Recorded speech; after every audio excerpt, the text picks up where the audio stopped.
Jubileu da terra é repartir o chão, é pôr os pés na terra, é pôr as mãos no chão, é resgatar a terra que é de cada irmão, porque a terra é do Senhor. Gostaria de também compartilhar com os companheiros Sim, Leonardo, Lourdes, Sara, Conrado, se quiser também fazer a movimentação, vocês estejam livres. Não vou fazer uma fala muito demorada, porque eu acho que tudo aquilo que foi falado aqui, nós vamos resumindo daquilo que de fato vem acontecendo na nossa atualidade. Diante das falas anteriores, um pequeno texto do CIMI 2005, bem atualizado agora em 2017, dos companheiros e companheiras. A terra ela é considerada fonte de vida, direito inalienável dos povos indígenas e elemento aglutinador de suas lutas e do próprio trabalho do CIMI.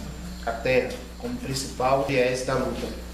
A luta pela terra ela é estratégica, está ancorada na cosmovisão indígena, na qual a terra e a água, mundo natural e mítico, estão profundamente articulados.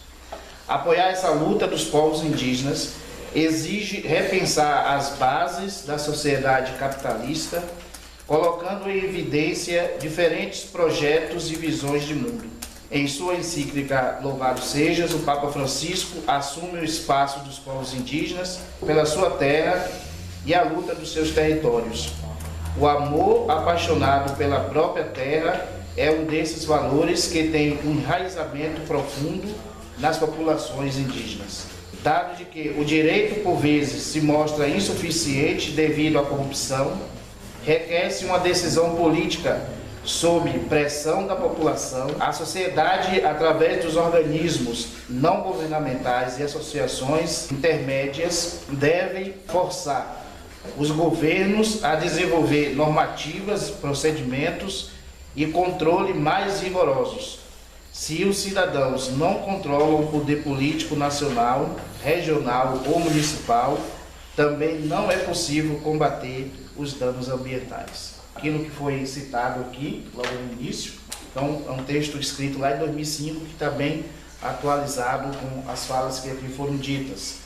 Enfim, os territórios indígenas em todo o Brasil é alvo desse projeto do capital para a exploração de seus bens naturais. No início de 87, 88, os indígenas articulados conseguiram incluir na Constituição 2 artigos, 231 e 232.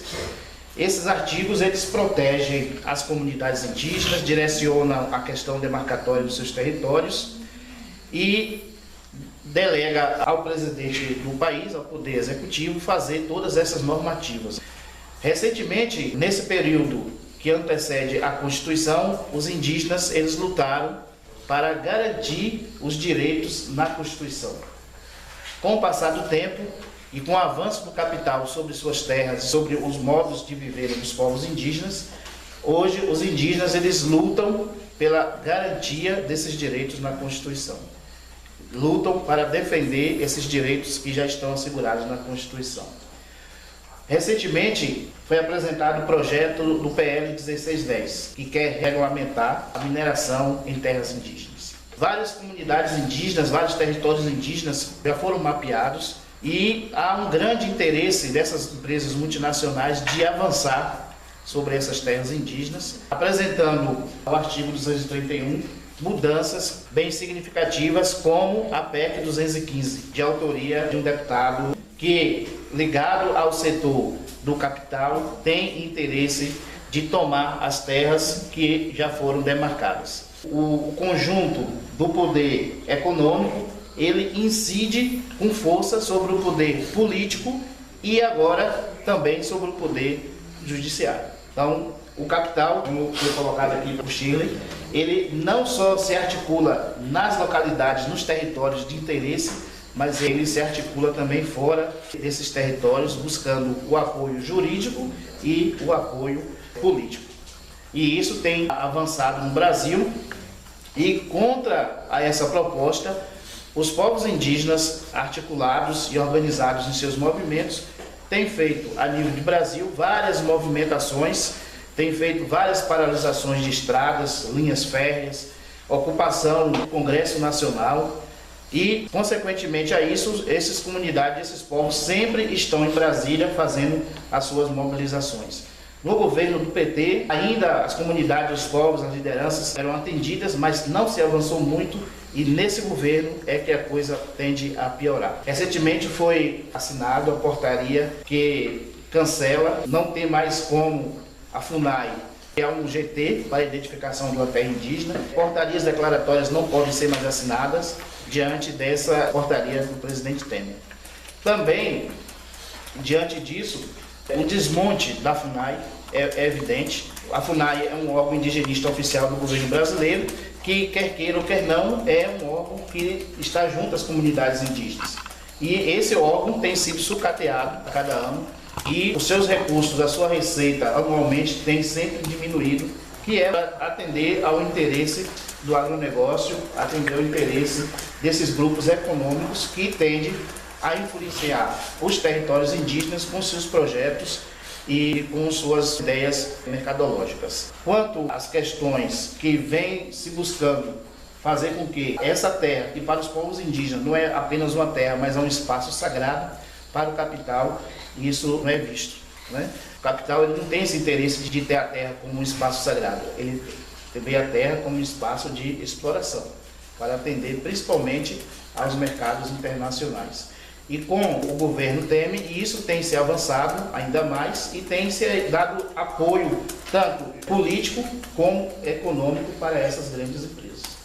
E contra essas ações, com algumas dificuldades em algumas regiões, mas os povos indígenas têm dado o seu recado, têm buscado de forma organizada fazer com que os seus territórios não sejam atingidos por esses projetos, mas, de antemão, eles encontram um governo ou um próprio órgão indigenista que não tem muita força política e econômica para a sua efetivação.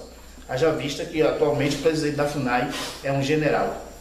E sabemos que foi no governo da ditadura que vários empreendimentos, grandes projetos nesse país conseguiu se alavancar. Ou seja, é uma contradição quando você não atende aos interesses que está na Constituição, são as leis que garantem aos povos indígenas a sua defesa dos seus territórios, da sua cultura, do seu modo de viver, e isso, todos esses direitos vêm sendo atacados de forma articulada por esses parlamentares que fazem parte dessa bancada que defende esse modelo do agronegócio, esse modelo das grandes empresas multinacionais. E diante de tudo isso, comunidades indígenas, comunidades tradicionais, juntamente com várias organizações e todos aqueles que se alinham aos povos indígenas, eu acho que ainda temos força e esperança de lutar e fazer com que os direitos dos povos, os direitos dos brasileiros, de todos nós, sejam respeitados. Eu estava vendo essa imagem agora, lá do Belisário, imagem bonita, e aí na minha cabeça voltou a imagem dessa visão que a gente encontra quando vai chegando aqui. É uma imagem totalmente oposta a isso. Então, para o capital, essa imagem não tem interesse. A imagem que está ali é o que é mais importante. Então a gente vê esse contrassenso. Então, diante disso, todos esses obstáculos, os povos, as comunidades indígenas e cada um de nós ainda acredita nesse bem viver, no viver bem, defendendo o meio ambiente, como foi relatado aqui, defendendo a vida, defendendo aquilo que faz parte da criação de Deus e que nós dependemos dela para a nossa sobrevivência.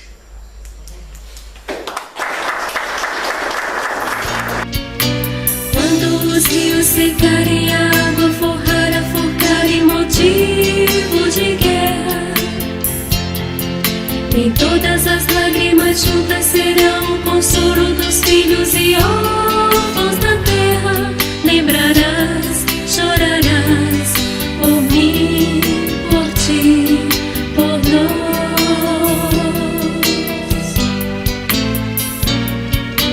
Quando o ar que respiras for sujo e matar o teu corpo, tua alma e esperança.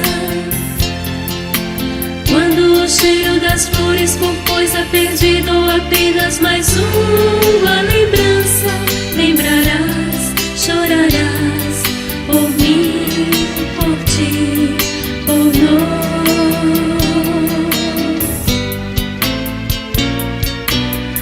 o sol que aquece, ilumina e brilha, trazendo a felicidade.